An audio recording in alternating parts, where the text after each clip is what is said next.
Olá pessoal, tudo bem com vocês? Sejam todos bem-vindos a mais uma reflexão aqui no Instituto Fabiano Pires, na nossa série sobre famílias disfuncionais. E agora eu quero tratar com você sobre a família de Abraão e Sara. Acredite ou não, mas o nosso pai na fé também teve alguns problemas de disfuncionalidade dentro da sua casa e sobre isso nós vamos refletir nesse momento, tá bom? O texto básico que eu quero usar com vocês é Gênesis capítulo 11, versículos 27 a 32. Esta é a história da família de Terá. Terá gerou Abraão, Naor e Arã gerou Ló. Arã morreu em Ur dos Caldeus, sua terra natal, quando ainda vivia Terá, o seu pai. Tanto Abraão quanto Naor casaram-se. O nome da mulher de Abraão era Sarai e o nome da mulher de Naor era Milca. Esta era filha de Arã, pai de Milca e de Iscá. Ora, Sarai era estéril e não tinha filhos. Terá tomou seu filho Abraão, seu neto Ló, filho de Arã, e também sua nora Sarai, mulher do seu filho Abraão, e juntos partiram de Ur dos Caldeus para Canaã. Mas ao chegarem em Arã, estabeleceram-se ali. Terá viveu 205 anos e morreu em Arã. Na verdade, aqui, nesse texto, finalzinho do capítulo 11 de Gênesis, eu resolvi escolhê-lo justamente porque fala a respeito das origens do Abraão. Porque, na verdade, nós temos que pensar que quando nós falamos de Israel, obrigatoriamente nós estamos falando justamente desse homem, porque tudo começa com ele de certa maneira. Então, na verdade, nós temos aqui algumas informações sobre a sua família, principalmente sobre o seu pai, seus irmãos, e depois, a partir do capítulo 12, nós já temos o início propriamente dito de todo o projeto de Deus em andamento.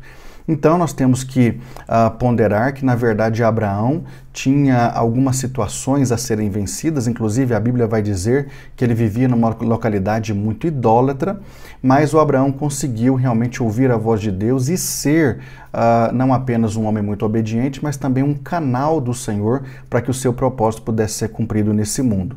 Inclusive, se nós bem pensarmos, é justamente através do Abraão que deu-se a construção do projeto de Deus de uma grande nação chamada Israel. Depois, quando nós partimos, então, saindo do capítulo 11 para o capítulo 12 de Gênesis, nós temos, por exemplo, a seguinte fala de Deus que diz assim: Então o Senhor disse a Abraão, saia da sua terra, do meio dos seus parentes, da casa do seu pai, e vá para a terra que eu lhe mostrarei. Farei de você um grande povo e o abençoarei. Tornarei famoso o seu nome e você será uma bênção. Abençoarei todos os que o abençoarem e amaldiçoarei os que o amaldiçoarem. E por meio de você, todos os povos da terra serão abençoados. Então aqui, repito, na verdade, nós temos o início propriamente dito do projeto de Deus com esse homem, que depois veio de fato a transformar-se em um grande povo, que depois transformou-se numa nação poderosa, chamada inclusive pela Bíblia de nação de propriedade particular do Senhor. Abraão, inclusive pela Bíblia, é chamado de o nosso pai na fé. É mais que evidente que, a despeito de algumas falhas que Abraão teve, ele tem algumas características muito preponderantes de vida, e eu vou destacar pelo menos três. Primeiro, a sua fé. Na verdade, tudo que Abraão fez foi por fé, e se ele não tivesse fé, ele não teria alcançado tudo que alcançou e, inclusive, não seria, pela própria Bíblia, chamado nosso pai na fé. Em segundo lugar, ele teve determinação para obedecer. E se todos nós seguíssemos a orientação e, inclusive, o exemplo do próprio Abraão, com certeza nós teríamos a nossa vida e os nossos passos de maneira muito melhor, de maneira muito mais tranquila. A nossa vida seria um pouquinho mais leve, porque estaríamos agradando a Deus e, consecutivamente, alcançando a plenitude da sua bênção. E, consecutivamente, também Abraão tinha uma terceira característica muito importante, que ele era um homem justo. E, inclusive, segundo a sua justiça, ele tomou algumas decisões que, inclusive, agradaram demais o coração do próprio Deus. Só que, como eu disse, infelizmente, dentro da família do Abraão também havia disfuncionalidades, porque, na verdade, Abraão era um homem como qualquer outro. E aí, repito o que tenho dito em outros vídeos, a Bíblia é extraordinária nesse particular porque ela não esconde nenhum problema da vida de ninguém. Muito pelo contrário, ela os revela não no sentido de humilhar as pessoas, mas de nos ensinar de tal forma que possamos não apenas pensar, mas tomar as decisões corretas e agir igualmente de forma muito certeira. Como primeira disfuncionalidade que eu poderia citar no caso da vida do Abraão e dentro da perspectiva da sua família, foi justamente a mentira. Nós temos aqui nos capítulos de Gênesis, a partir do capítulo 12, duas menções sobre duas ocasiões em que o Abraão acabou mentindo para preservar a sua própria vida, principalmente por conta de ter casado com uma mulher muito bonita, e ele estava num dado momento no Egito e no segundo momento ele estava na região de Gerar. E nessas duas ocasiões ele achou que deveria realmente mentir, dizendo que Sara não era sua esposa, mas que era apenas a sua irmã, para que ele pudesse ter a sua vida poupada. Claro que isso até certo ponto funcionou, com certeza isso não agradou o coração de Deus, porque na verdade a mentira não procede do Senhor. É mais que evidente que todos nós entendemos a intenção dele, Deus também entende essa intenção, mas o Abraão correu muitos riscos, principalmente o risco, acho que é o mais importante, o risco de repente ter a sua mulher nos braços de outro homem, que no caso seria o monarca daquela região do Egito e evidentemente da região de Gerar. Mas menos ruim que Deus tinha um propósito muito específico na sua vida e a despeito de ele ter mentido, o Senhor o livrou e consecutivamente também livrou a sua esposa. Nós temos que entender que Deus tem propósitos na nossa vida e muitas vezes ele age de maneira sobrenatural, literalmente para nos livrar das enrascadas que nós mesmos enfiamos com as nossas decisões. Depois nós temos uma segunda disfuncionalidade, que é justamente a falta de fé e, quem sabe, por que não dizer, pelo menos nesse momento, falta de determinação do Abraão. Porque no primeiro momento eu disse que ele tinha determinação de obedecer a Deus e tinha muita fé. Mas infelizmente por conta de uma pressão da sua esposa, a Sarai, que era uma mulher estéril, ele acabou cedendo a essa pressão da sua esposa e ele infelizmente acabou não acreditando piamente que Deus realmente cumpriria a promessa na sua vida, porque senão ele não teria cedido sob hipótese nenhuma, e também ele acabou vacilando nessa questão de determinação de obediência, porque, repito mais uma vez, senão ele não teria realmente cedido à pressão da sua mulher. Infelizmente, por conta disso, o resultado foi a vinda de um filho de maneira precoce. O Senhor disse que existiria, na sua vida, no momento oportuno, no momento de Deus, a chegada do filho da promessa. Mas aí veio um filho, que foi Ismael, e todos nós conhecemos o quanto que os problemas entre Ismael e o Isaac, que chegou posteriormente, aconteceram, infelizmente, por conta dessa decisão do Abraão de deixar de lado por um período de tempo a fé e deixar de lado também a determinação de obedecer ao Senhor, permanecendo fiel na sua presença, aguardando o cumprimento da sua promessa. Felizmente, muitos de nós estamos assim, enfiando os pés pelas mãos, deixando de crer e deixando de esperar, e por conta disso estamos sofrendo, infelizmente, consequências severas.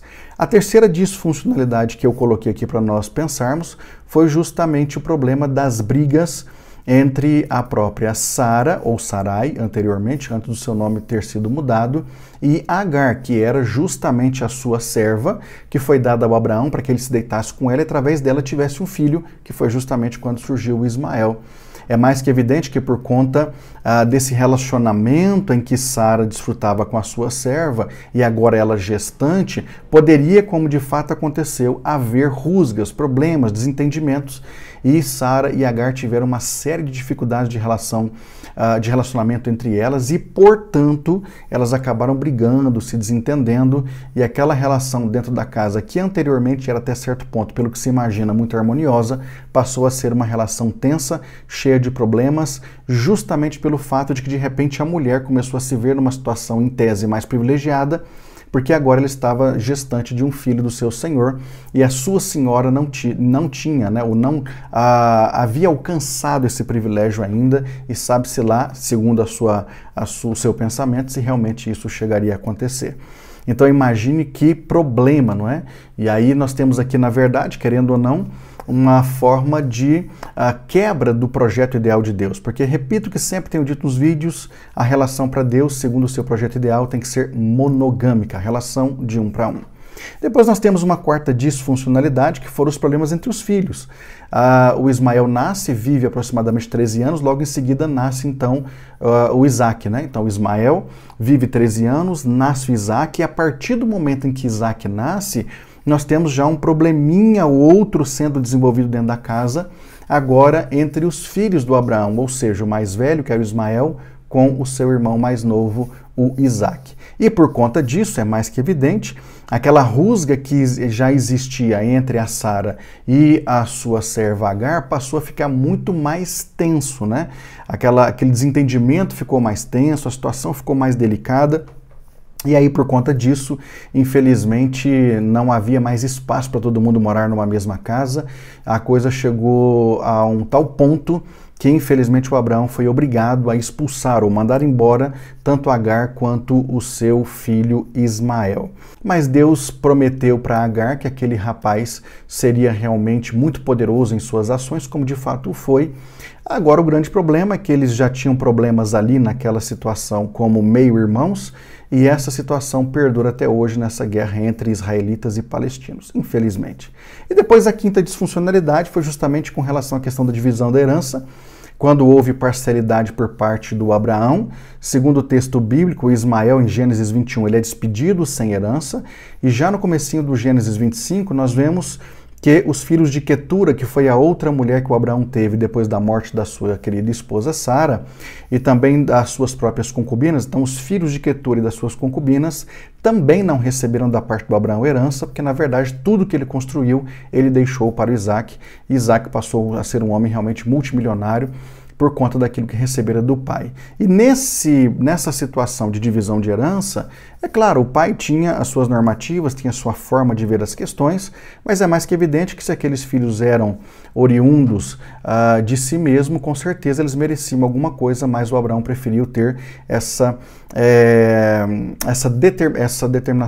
decisão de realmente entregar tudo para o filho da promessa que Deus havia prometido e não entregar nada aos demais. Dentro dessa perspectiva das disfuncionalidades do Abraão, o que nós podemos pensar é que, na verdade, por mais santo que alguém seja, por mais que seja uma pessoa que ande nos caminhos do Senhor, ela também está suscetível a cometer erros, principalmente em decisões como as que o Abraão tomou, e com certeza pagou caro por isso. Muitas decisões do Abraão, de forma errada, ele acabou tendo que pagar caro por isso, e nós também estamos, evidentemente, sujeitos a pagar caro por essas situações. Que todos nós possamos realmente tomar muito cuidado, para que, em tese, nós venhamos a servir ao Senhor com integridade de alma, sempre pensando aquilo que é certo e, evidentemente, também tomando as decisões corretas. Pensa nisso e até o próximo vídeo.